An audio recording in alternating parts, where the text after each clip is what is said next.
It's the RIOT podcast. This is the Thursday, September 14th edition. The RadioU fundraiser still going strong. You can go ahead and donate at RadioU.com or on the RadioU app. Now, this is huge. There's no way we could not share this. I have a study here, a survey. People under 25, the biggest dating red flags. Now we're talking. This is clear-cut scientific evidence. Things you can do to just squash your chances of getting a date and or at least of the relationship continuing on after day one. And so I also have green flags, though, so some things you can do to make yourself more appealing as well. Perfect. This is exciting. I can't wait to see how many of these I align with. All right. Well, the first one, we're going to have to be careful with this. I want to be abundantly clear. It's political, but we're not taking a stance on it. And that is, for women, the number one red flag for men is being a MAGA Republican. 76% of women. That's wild. 76%. There's nothing you can do that is, as a man, that would be more likely to turn off a woman under the age of 35 than being a MAGA Republican. Well, you should never... Here's a little tip to you, if you are. You should never bring that up on the first date. That's the second date or the third date. She has to like you already before you show her that side. Yeah. And then maybe she can see past it. But if you try to bring that out early, not a good thing to do. I don't know how many dates you'd have, like how deep in you guys have to be before you could reveal that. And if it was a red flag before, that it wouldn't be afterwards. You know what's a red flag for me? Which girls have done this to me before on a date. This happened like one or two times where they've asked me. They're like, I feel like it's important if we just share what our like political views are off the rip. And I'm like, well, that seems kind of crazy. Yeah. It seems too important. We're not running for office. Exactly. I'm like, there's like, I don't really want to do that. And I'm like, I don't feel that's a good idea. And she's like, well, I think it's important. Let's just do it. I'm like, I just met you like 30 minutes ago. And now you want to argue with me. I don't want to have to argue. We're having a good time. Well, and so for me, that right there is a red flag. If on the first date you ask me my political views, I'm like, it's just a too important deal. Yeah. Whether we align or not, you're going to be mad at me. Like, we could align perfectly, and you'll still be mad at me somehow about it. On the men's side, the top thing that a woman could do that would be a red flag for guys under the age of 35 is also, I guess, political in nature, and that is identifying as a communist. Oh, a communist. 64% of men say that a woman being a communist is a big red flag. Yeah. That's the top red flag. Now, granted, for women, they're slightly less likely to say that's a red flag, but also still pretty likely. 55% of women say being a communist is a red flag. So just for most people in general, I'm actually kind of surprised it's not higher, but still for most people under the age of 35, being a communist, probably not going to win you many hearts. No go. Yeah. I wouldn't yet again. Don't bring that up for a really long time. But if you're both communists, like that could be a real connection for you guys. That could be a real cute little thing, I guess. That you guys could share. The number 2 red flag for women was having no hobbies. Facts. So as a guy, it is worth pointing out that you're more likely to get a date if you have no hobbies than if you're a MAGA Republican. Yeah. which is tough to say, but that was number 2. 66% of women say having no hobbies is a big red flag. And let me just let you know, video games are not a hobby that you want to tell a girl about on the first date. Unless she's a gamer. If she's a gamer, then you guys, that's your thing. You guys can both be gamers. Mm-hmm. But if you can tell she's not a gamer, I wouldn't list that as your first hobby. Because girls don't like that. That's not as appealing. Straight up, girls don't like video games unless they either love video games or if they don't like them, they really hate them.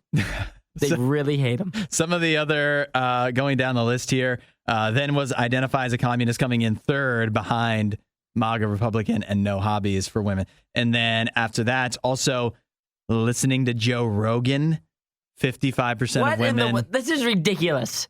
I mean, not that I love Joe Rogan or anything, but these responses are insane. Go on. Only 35% of men say listening to Joe Rogan is a red flag. Yeah. Guys much more open to women who listen to Joe Rogan. Like, who did they ask these questions, or did they ask them straight up? So, given these on a list, women are selected. They're going through and like, check. Yep, that's a red flag. Yep, that's a red flag. Got it. And the highest percent was MAGA Republican. Just over half of women say that listening to Joe Rogan is a red flag. Also, just over half of women say refusing to watch the Barbie movie is a red flag. Refusing to watch it? Yeah. That's not a red flag. It's for 53% of women, it is. How's 53%? Well, it's one thing if you don't want to, but refusing is definitely different. This is how it goes here. If I was on this same survey and I flipped out, refusing to watch any, because Barbie, I'll say it, is a girl movie. It's literally Barbie. It's a girl movie. Pink, whatever. And it says they refuse to see the Barbie movie. 53% are upset about that. But if I threw a guy movie on here, any movie you want to list, just a guy movie, an action thriller, whatever it is, adventure movie, and it says she refuses to watch this movie, is that a red flag? Guys would say no. It's not red flag. But it's way different because if a guy, guys don't expect women to be into Marvel or whatever, you know? And it's a bonus. It's a big bonus. Girls expect guys to be into Barbie? They expect them to be open to it, I think. Why do we have to be open to everything? I just don't understand it. I don't get it. Why can't I just do my own thing? If I don't want to see the Barbie movie, why do I have to go see it? If that's your thing, I don't care if you see it. That's fine. You can go see it. Doesn't matter to me. Why do I have to do your thing? You gonna watch football every Sunday? No. All right, so here's the biggest red flags that guys said for gals was communist is number 1, 64%. Has no hobbies, number 2. MAGA Republican, number 3. And then into astrology was number 4. Ooh. So I think that's equal. Being into astrology versus not watching the Barbie movie. I think those, you can kind of weigh them equally. You think so? Yeah, I think it's about the same. If you're into rocks and stuff. Now, okay, so let's stop being so negative. Let's turn things around to the positives. What are things you can do that would be massive green flags? Maybe they could even cancel out some of the red flags, turn them into, you mix green and red, what do you get? Brown. So if you mix being a MAGA Republican with reading, that's a brown flag because reading was the number 1 green flag. Number 1. Which almost unanimous. 95% of women say that reading is a green flag. If you're a guy who reads, 95%, that means proceed. And 91% of men say reading is a green flag for them. Reading. That's shocking that's the biggest Why agreement. is that so? Nobody cares about reading. I don't really get that. I wouldn't be like, oh, does she read though? Yeah. You're telling me your wife doesn't read? Oh, buddy, you're done for. The number two green flag for both women and men was researching the best deals and rates before buying. Oh, so smart financial decisions, maybe? We can add that up into that? That's pretty all-encompassing there. And then for men, 63% said that looking better in person is a green flag. That should have been number 1. Are we joking? This is a lie. Oh, my gosh. They put reading. They put reading above that? Yeah. That seems, I'm not saying that looking good is everything. But there's no way that reading books means anything. It means you're smart and you're literate. That is not what that means. It could mean that. It could. It's something that could set you apart. But everyone can read nowadays. Everyone could read if they wanted to. Not everybody's darn good looking. I think, I guess there's a couple different ways to look at this, right? She's a 6, but she reads, so she's a 10. I think. Got it. I just, I'm concerned that, how do I put this? That for some of these ones, you could see, let's say you are a MAGA Republican, and you're like, well, if it's such a red flag for some of the women, then I just have you just have a smaller pool of women that. I guess that's what you're saying. You're just reducing your odds. It doesn't mean that nobody will date you, but you're reducing the odds. You're making it, there's less green marbles. Yeah. In a big gumball machine of women. That's not a very nice way to put it, is it? I don't know. That was really well put together. Yeah, I think so. I thought about that for a long time. I can tell. Yeah. Well, I don't know. You have any additional thoughts? I would say overall, this list is wacky.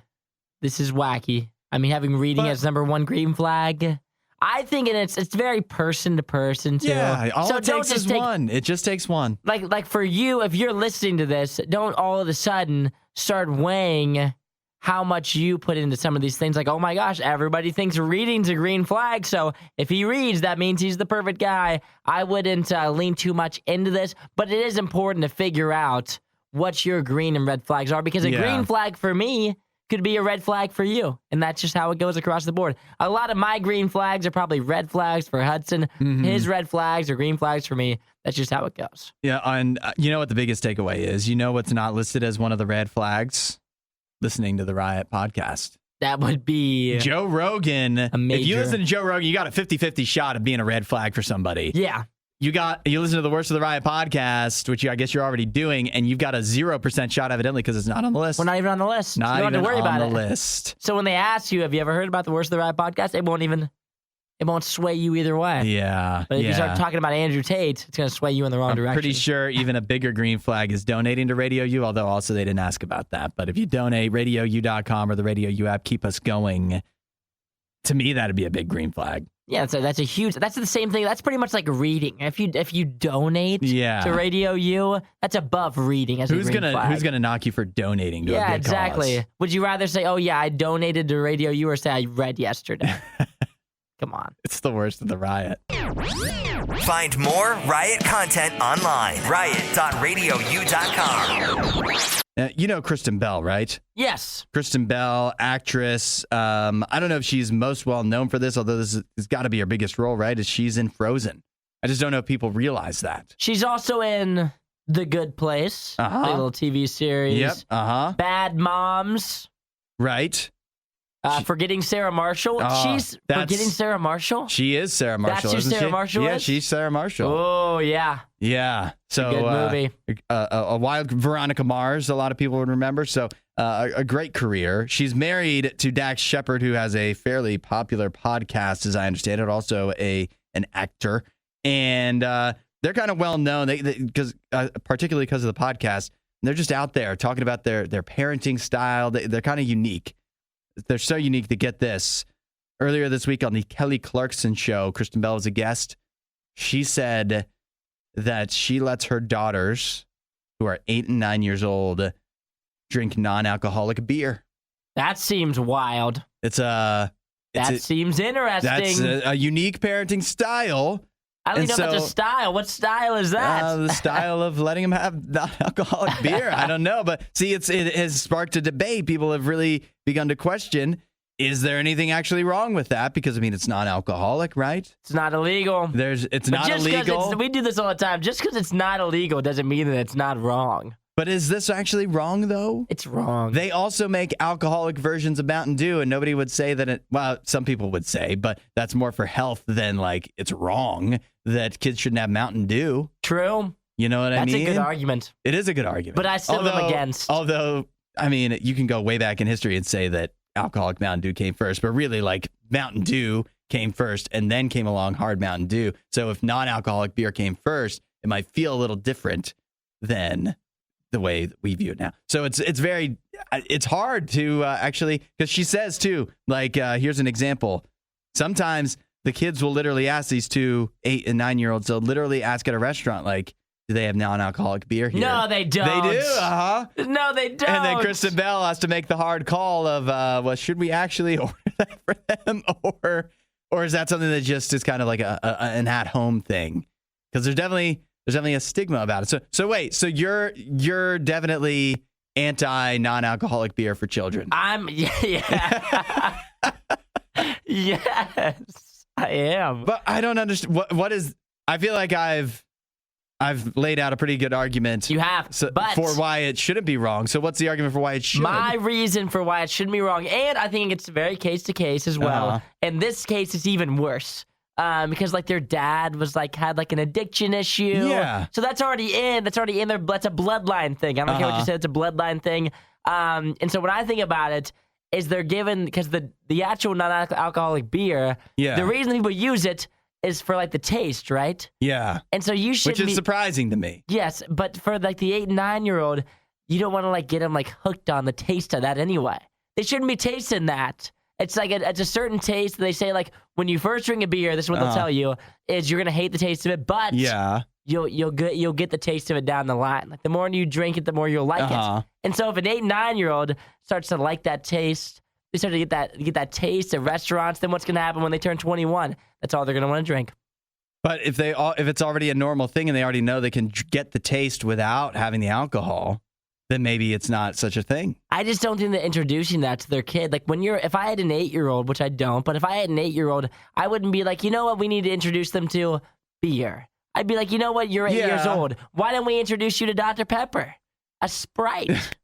I feel like those are much more appropriate some might argue things. Non-alcoholic beer is healthier than those things. We're not doing that. I will say this. I guess technically, I also don't have an 8-year-old. I would probably not be like, let's introduce them to non-alcoholic beer. So it's weird to me that they started trying it. Apparently, it's because Dax Shepard is a recovering addict, and seems like a weird way to introduce your kids. He would have non-alcoholic beer as so he could still get the taste because I guess he liked it. And so then the kids happened to taste it. It wasn't like, here, try this. It's just the kids got it and they liked the taste, which again, surprising.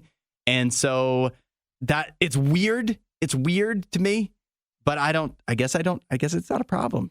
I'm against it. I can see why it actually could be a I would positive. just say this isn't for you. I would say no, this isn't for you. Yeah. Because I think if I have what looks like to be a Bud Light or Michelob in my hand, my kid shouldn't be like, let me have a drink of that. I want one of those. Then that's when you say no, but this isn't for you. You know what happens though with kids when you tell them no, this is grown-up stuff? That makes them want it more. Yeah, but if you just give them non-alcoholic beer, maybe it teaches them the beer. Again, if you like the taste, you can get the taste without having the other side of it that can get out of hand. But if I give a kid Diet Pop, you know what they're gonna want? They're gonna want real pop. I don't know about that. They're gonna want real pop. They're gonna be like, I'm sick of this I'm sick of this diet stuff, Daddy. Give me the real thing. Disinformation, mispronunciations, bad impressions. That's Hudson. This is The Riot on Radio U. And what would you do, Isaiah? Let's say you've got a gal, a girlfriend, maybe even a wife, as is the case here. You guys are taking a trip together. You're taking a flight. This sounds like fun. And you're going on a nice little excursion. But to be able to sit together, you got to pony up a few extra bucks on that for that plane ticket to make sure that you guys actually are able to sit next to each other on the plane. How much extra would you pay? That's a good question. How much extra am I willing to pay to sit with my girlfriend? Yep. There's no way I'm paying more than $17. 17 is your limit? I think 17 is probably tops for me. But that's going to be different for everybody. Yeah. That's my budget. I don't know what yours is. Yeah, it depends on how much you have. I'm cool sitting solo. I've sat solo on a lot of flights. Yeah. I've been solo for a while. So for me, flying solo, middle seat, that's my go-to. Yeah, I'm more comfortable there anyway, because that's how I've been flying as of late. That's the environment you thrive in. Exactly. That's what I'm used to at this point. So maybe having my girlfriend next to me, you do get a lot of bonuses with that. Mm-hmm. I think it's worth $17. Do I think it's worth $20? I don't think it is. That's where you draw the line. $20 seems a little steep. It's going to be 3 hours. Get a whole vacation with you. What do you want from me? Yeah, but isn't it worth $20 to make sure she doesn't have to sit next to a stranger? She might get upset. Oh, she's going to be mad? She might. There's many reasons why she might get angry. One is that she has to sit next to somebody she doesn't know. Nobody likes doing that, except for you, apparently.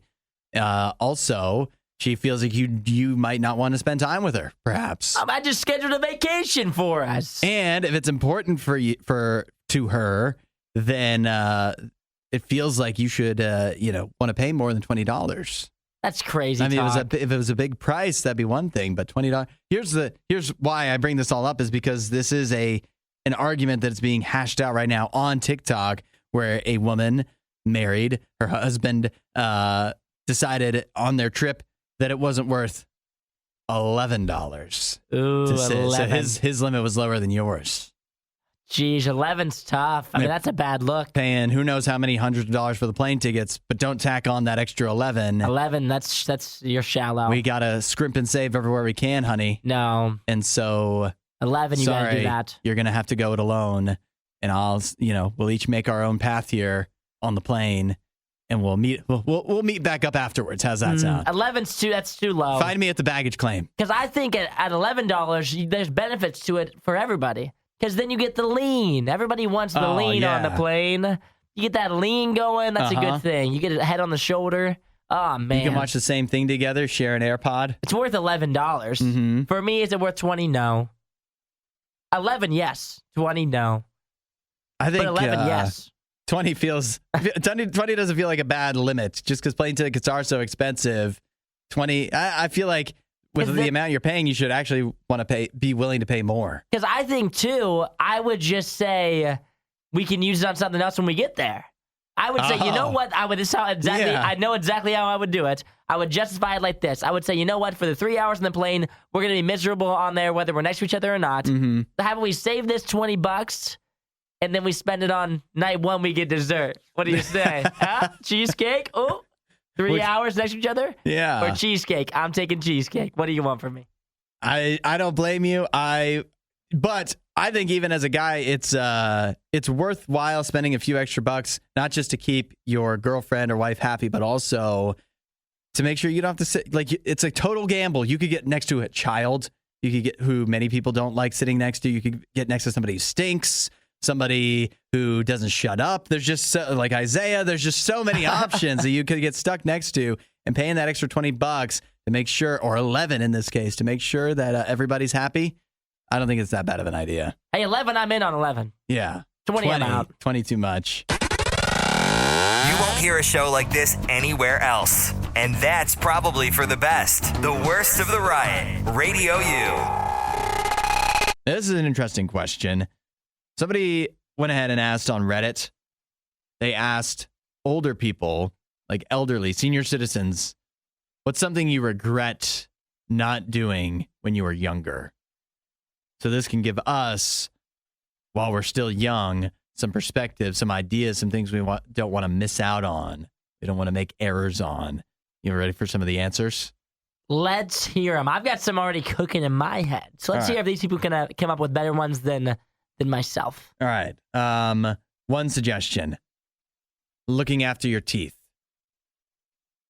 That's a good one, I guess. Yeah. If you don't look after your teeth when you're younger, you will regret it when you're older. Apparently, Got it. At least what one elderly person said. How about stretching daily for good health? That sounds like something an adult would say. Yeah, sounds like something my dad would say. That's actually. real grown up. Yeah, that's what my dad would say.